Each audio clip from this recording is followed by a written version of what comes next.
Hello and welcome back to my YouTube channel.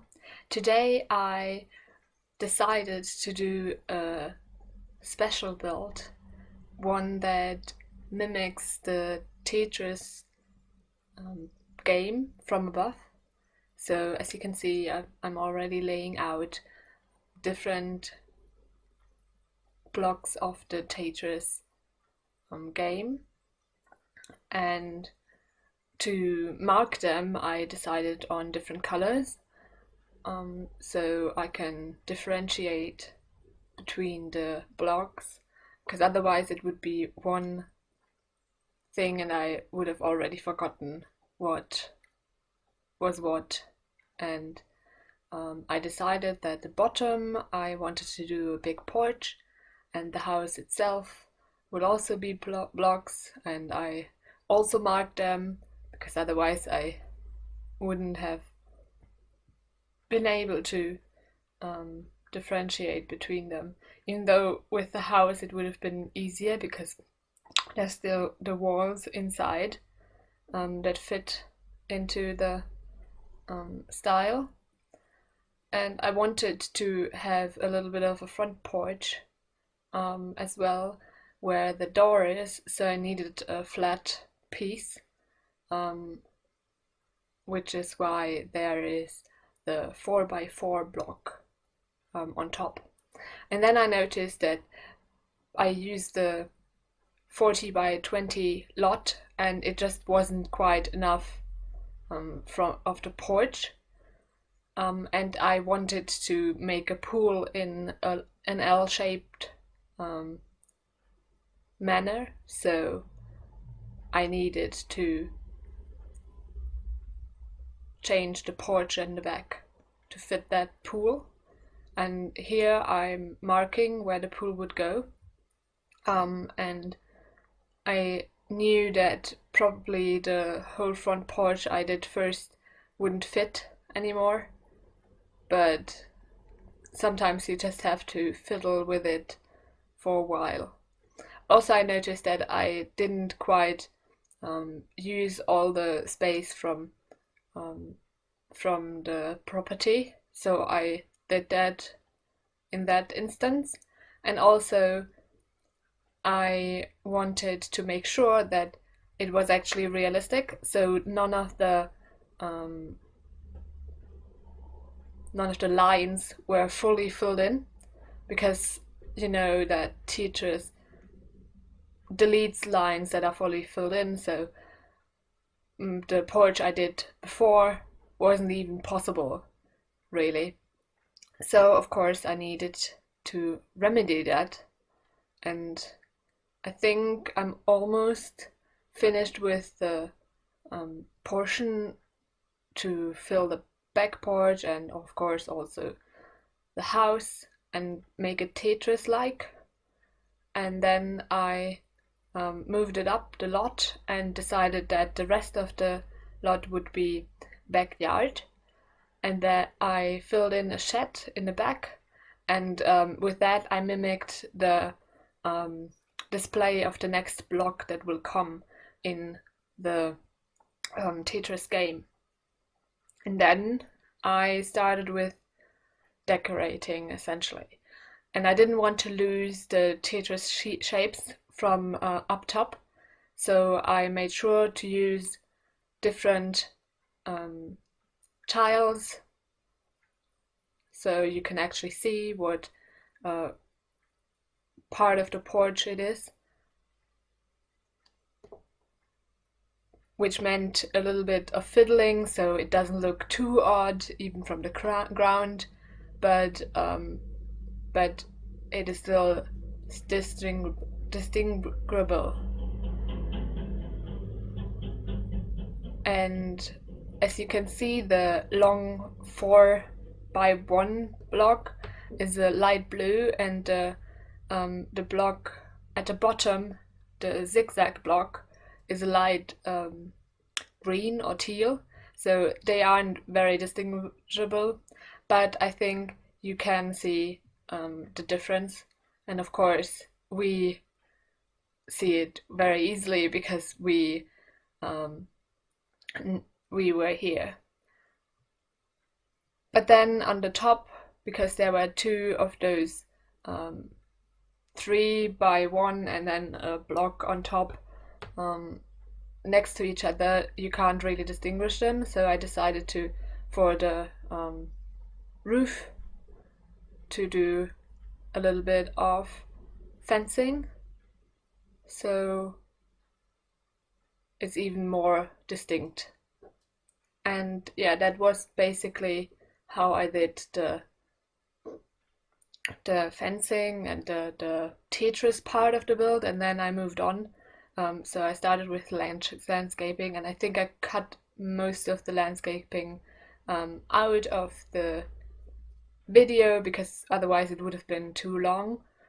But I wanted those straight up and down trees because they don't obscure the view as much. Yeah, here I cut out a lot of the landscaping, so you can see that it's almost finished already, the outside, at least regarding landscaping. And also I changed the daylight, so you can actually see all much better.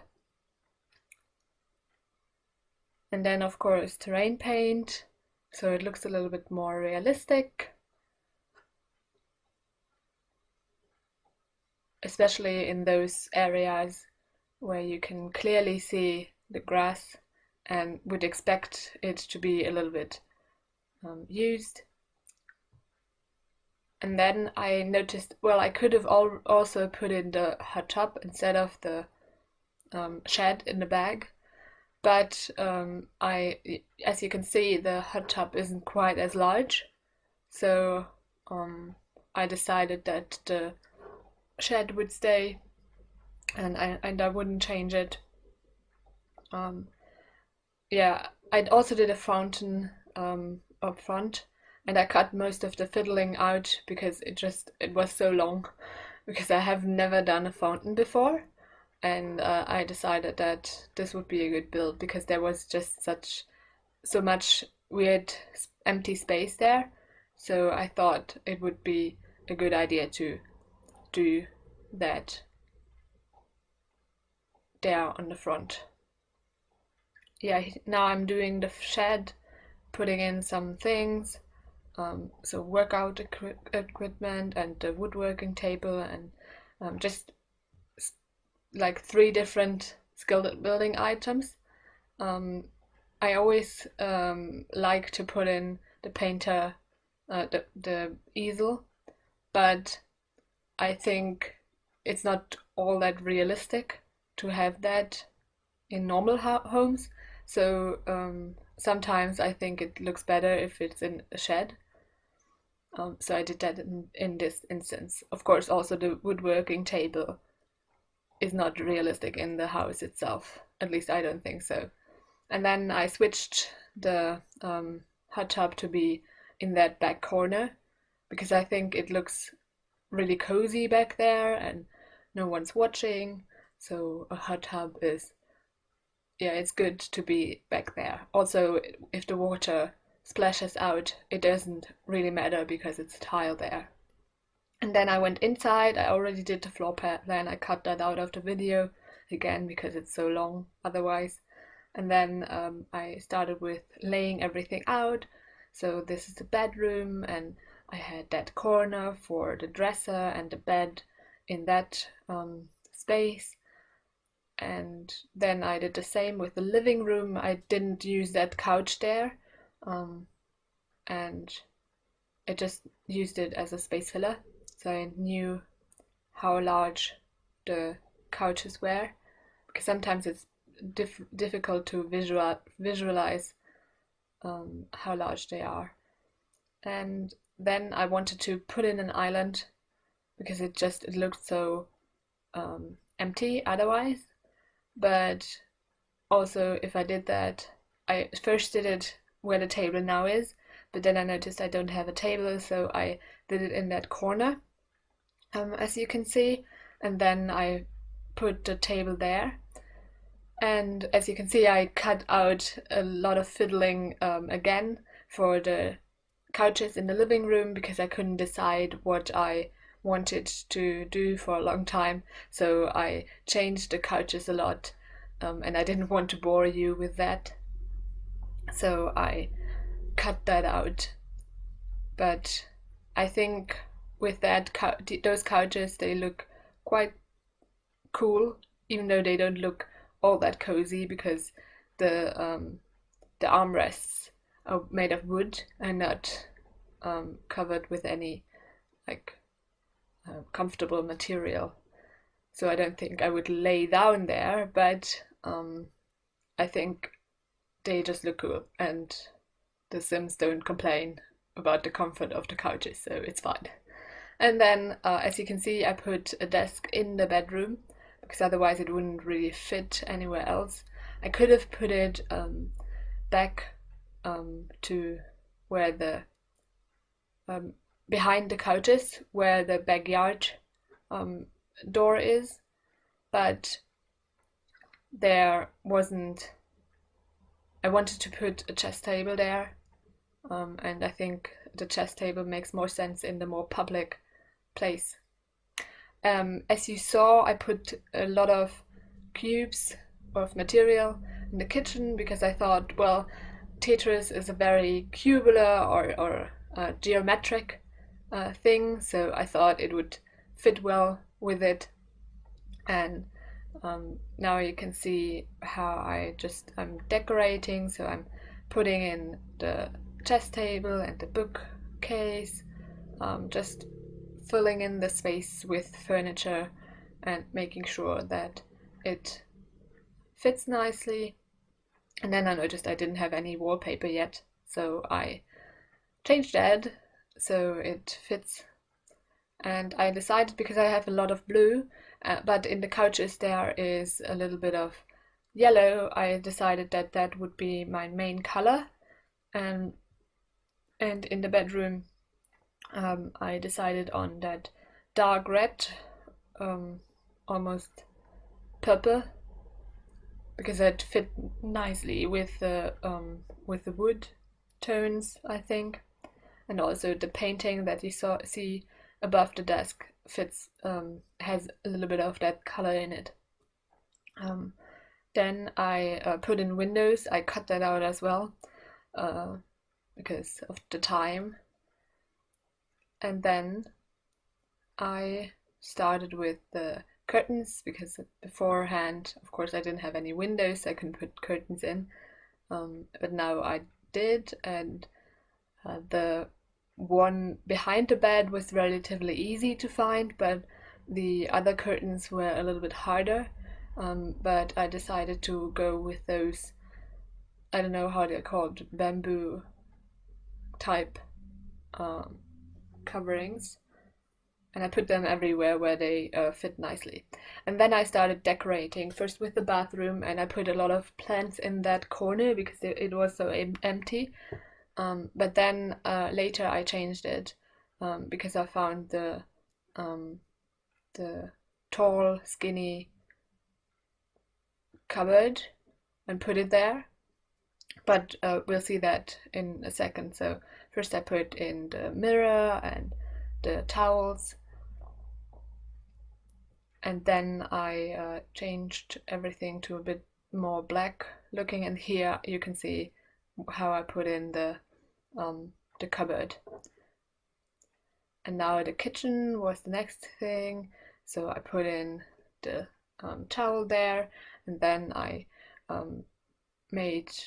I added plants everywhere where there is an empty corner, just to fill it in, because I think empty corners look, well, empty, and it looks strange if there isn't anything there. So I fill them whenever I can. And then I went to the lights and changed them because I like the one I put in everywhere, but sometimes it's just a saucer, and it's a little bit boring. So the other lights, they give a little bit more character. So I like to put them in sometimes, and also it looks there's a little bit more variation in the build. So I did that. And now you can see me fiddling with some more decorations, so putting in candles and other clutter items, so books or a cookie jar, a picture and a knife block. And then I moved on to the shed, and because there's a painter's easel there, I decided that painter rack would fit well, and also the canvases. And then I put in the plants from my library page, so it actually has some plants in there and doesn't look as empty.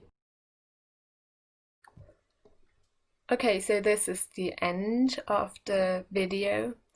I hope you liked the build, and you can download it from the gallery. My name is the same as my channel name, so TGG Sims. I also hope you liked the video and consider liking and subscribing.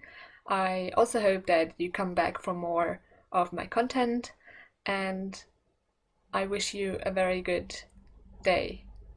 Bye!